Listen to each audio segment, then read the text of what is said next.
ഒരു അഭിപ്രായ വ്യത്യാസം ഒന്നുമില്ല. അത് ഒരു പ്ലാനാണ്, ചിലരുടെ ഒരു പ്ലാനാണ്. ഈ ശബരിമല വിഷയത്തെ സൈഡ് ലൈൻ ചെയ്യാൻ വേണ്ടിയിട്ട് ആ വിഷയം ചർച്ചയ്ക്ക് എടുത്തുകൊണ്ടിരിക്കുക. ആ വിഷയം നേരത്തെ കേരളം ചർച്ച ചെയ്താണ്, ഞങ്ങളുടെ പാർട്ടി ചർച്ച ചെയ്താണ്, ഞങ്ങൾ നടപടിയെടുത്താണ്. അതെല്ലാവരും ചേർന്ന് ഒരുമിച്ച് ഏകകണ്ഠമായി എടുത്ത അത് ചർച്ച ചെയ്യാൻ വീണ്ടും കൊണ്ടുവരുന്നത് ഈ ശബരിമല വിഷയത്തിൽ CPM-നെ രക്ഷിക്കാൻ വേണ്ടിയാണ്. അത് എല്ലാ നേതാക്കന്മാരുടെയും എല്ലാ പ്രവർത്തകരുടെയും മനസ്സിലുണ്ടാകണം. ഇത് തെരഞ്ഞെടുപ്പാണ്, ആ വിഷയമല്ല ചർച്ച ചെയ്യേണ്ടത്. ചർച്ച ചെയ്യപ്പെടേണ്ടത് ശബരിമല തന്നെയാണ്. അപ്പോൾ CPM-ന്റെ ആ കെണിയിൽ ഞങ്ങൾ വീഴില്ല, ഞങ്ങളുടെ ഒരു നേതാക്കന്മാർ വീഴില്ല.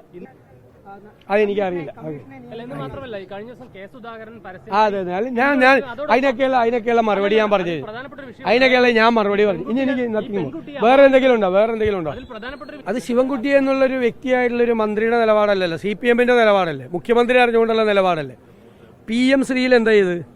PM ശ്രീയിൽ അവിടെ പോയി അമിത്ഷായെയും പ്രധാനമന്ത്രിയെയും കണ്ട് 6 ദിവസത്തിനുള്ളിൽ ഒപ്പുവെച്ചു. ഇവിടെ മന്ത്രിസഭാ തീരുമാനം എടുക്കാൻ വേണ്ടി മാറ്റിവെച്ചേക്കുന്ന വിഷയമാണ്. 5 ദിവസം കഴിഞ്ഞ് മന്ത്രിസഭാ യോഗത്തിൽ ചെന്നപ്പോൾ മന്ത്രി രാജനടക്കമുള്ള CPM മന്ത്രി ഇതിൽ ഒപ്പുവെക്കരുത് എന്ന് ശക്തിയായി ആവശ്യപ്പെട്ടു.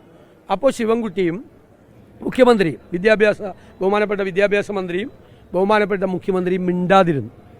എന്തൊരു കാവട്യമായിരുന്നത്!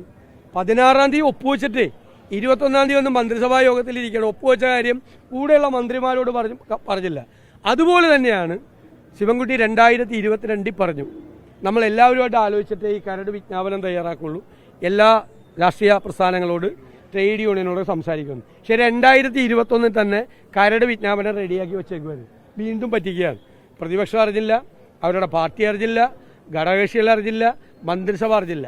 അപ്പോൾ ഈ തൊഴിലാളി വിരുദ്ധ ലേബർ കോഡിന് കൊട പിടിച്ചു കൊടുക്കുകയാണ് ഈ ഗവൺമെൻറ് ചെയ്തത്. അതിപ്പോൾ പറയല്ലേ PM ശ്രീയിലെന്താ? ഇതെല്ലാം ഇവരുടെ ഇരട്ടത്താപ്പാണ്.